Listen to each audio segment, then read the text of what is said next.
Yo, I know you probably asked this a lot, but I'm still gonna ask it. What was it like working with Biggie? Oh man, listen, that was as a signed artist, that was the single greatest moment for me as a signed artist. Aside from me actually signing my deal, because Big offered something, from a peer perspective that I'd never, heard or been involved. Like, he's giving me jewels of what it's like. Like, at that time, he was a 5-6 year veteran in the game. Mm-hmm. He was at the top of the food chain. He was working on a masterpiece after the first masterpiece, and he's giving me a perspective of what you should prepare for, and not only what you should prepare for, but what you should also have in the back of your mind and understand moving forward. Like, he was thinking already about, when this contract ends, I'm out. I'm doing other things. I have Brooklyn Mint in place. Me and Un got a label already at Atlantic. I'm working on movie scripts. I'm working on books. I'm ushering my way out of being in front of the mic, which is something that was not explained to me at that time. And that was the first time I had heard from an artist what your vision should be after this thing is over. So, look.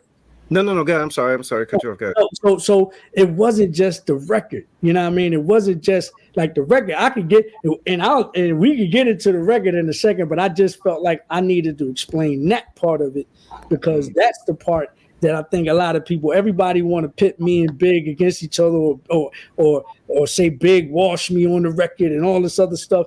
But I want people to, before we get into that part, I want people to understand what the whole dynamic of the relationship was about. And specifically that night, while we were working on a record for 8-9 hours, there was more than just the conversation of getting on the mic and what your bars sound like and all of that. We were having actual talks about the game and the business and maneuvering. You know what I'm saying? So yeah.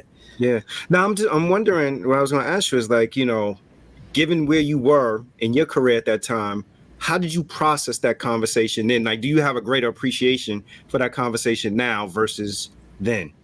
Oh man, I definitely I think I had a greater appreciation then. Now it's brought to light. It's brought to the forefront. It comes to fruition. Yeah. See it now. But back then it was, holy shit, I never heard this before. Mm-hmm. And specifically, not only have I not heard it for myself, I didn't think you were thinking along those lines. You see what I'm saying? I didn't know what it was like for you. You know what I mean? I'm thinking, because all I see is the videos at the time, and all I see is the glamour, and all I see is, you know what I'm saying, this, that, and the third. I never had a heart-to-heart talk. And then after that, we started building on. Matter of fact, right before we got into the studio, we started building on the phone, just having conversations. But that night was really when it all came out. You know what I'm saying? So, I just never heard this perspective coming from you. I was under the assumption that this is what it was, but it wasn't. It was actually this. You see what I'm saying?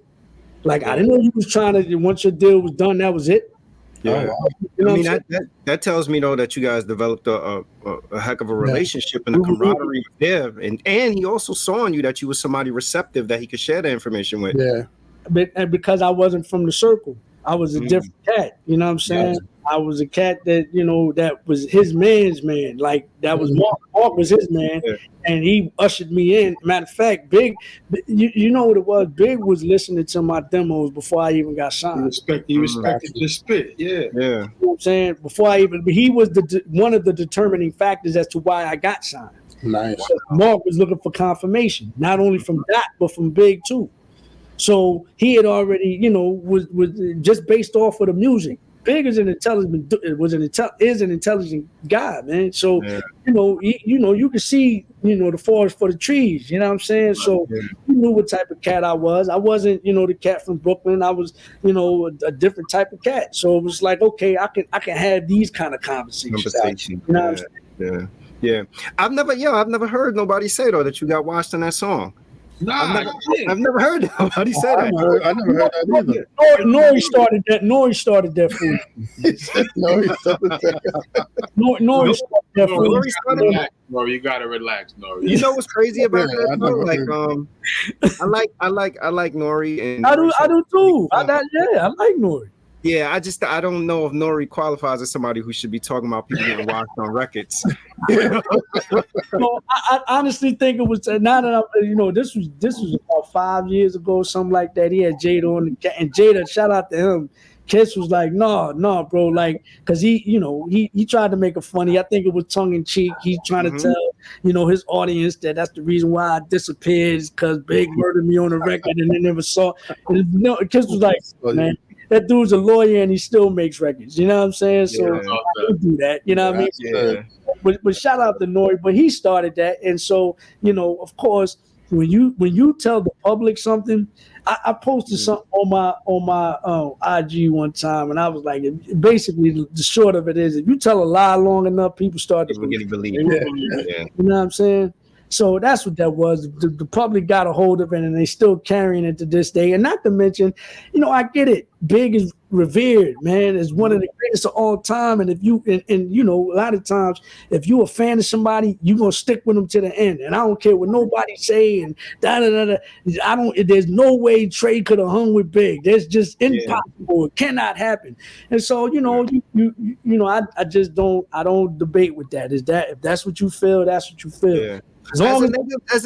As a native New Yorker, though, I've never heard anybody mention that record in a comparative sense, like a competitive, I've never heard. People were just like, yo, that's a great record. I've never heard. I can honestly say I've never heard anybody ever say, yo, Trey Lee got off on Big on that one, or And I think I think Usher did, but you know what? I think that's become more of a topic now, because I think Nas sort of ushered that in when he made that reference about Jay-Z. Oh yeah. And then that's what became the thing when people get on the record. I mean, like, probably inside with artists, you writing with somebody else, you get on the record, you like, yo, I'm about to have the best verse on here. Listen, general public, we weren't really like unless it was a verse that was horrible, we'd be like, nah, that verse was trash. That verse was much better. But I don't think the comparative thing, really came into play until that point when Nas pointed that out. Listen, as an MC, man, you're always competitive. You're competitive with yourself. Mm-hmm. You know what I'm saying? Like, you listening to, most MCs that take pride in their craft, they listening to the last things they wrote, like, I gotta bury that. So God forbid somebody get on a record with me, I gotta make sure that my verses is heating it up. Like, in other words, I need to set the standard. I'm not gonna let you set the standard. I need to set the standard of where you gotta go. You know what I'm saying? So, that's just a natural thing with MCs that take pride in their craft, you know what I mean? But as far as the record, me and Big got on the phone and discussed the concept of a record. We was trying to make a conceptual record. We jacking the industry. We jacking these cats that's out here claiming that they got this, that, and the third. We think you lying, so we gonna confront you. And if you're not lying, then run it. You know what I'm saying? So that's what the concept is about. But of course, we're gonna put our MC on it. You gotta say that the best way that you can. The concept that we trying to portray, you gotta spit it the best way that you can. And so I know I'm on the record with Big. I can't come like on some ABC. And he heard me, you know what I mean, 12 months prior. So he know I'm not coming with an ABC. It's like Trey gonna come with it. So I got to do this, and I'm like, Big gonna come with it. So I got to, you know what I mean? So yeah. So let me ask you this. So on the other end of it, like, again, as a consumer, here's another thing that I've always thought when I hear multiple artists on the record, and it could just be just like my own belief or whatever. If I hear 3 people on the record and I hear the second person, the in between person, I'm usually in my mind like, they put that person in the middle for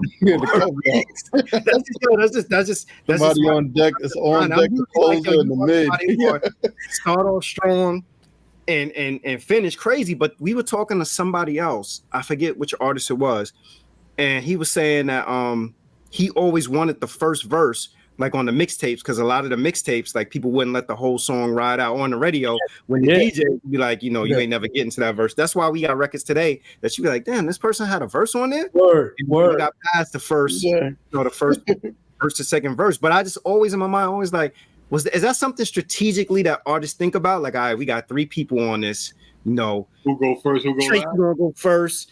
Big, you gonna go last. Johnny Jenkins. Nobody gonna hear that. Nah, I think again, going back to my point as an MC, that's why you got to heat it up. Like, you got to go in there thinking either whoever's after me is going to catch it, or either everybody got to go before I do because they know that I'm gonna close the show. That's why you got to go in there. Either you're gonna be first or last, or anywhere you're placed in that record. Your attitude gotta be. I think this is what the MC, the Opus MC says. Mm-hmm. I don't care where I'm placed in the record. I don't care. Whoever is gonna come after me is gonna get lit up. Yeah. That's just. Or you got to follow what I said. You see what I'm saying? You got to match. You got to match what I do. So I don't think it's a situation where I can't be I can't be placed second or placed third, or it's like wherever I'm placed. You know what I'm saying? Gotta kill it.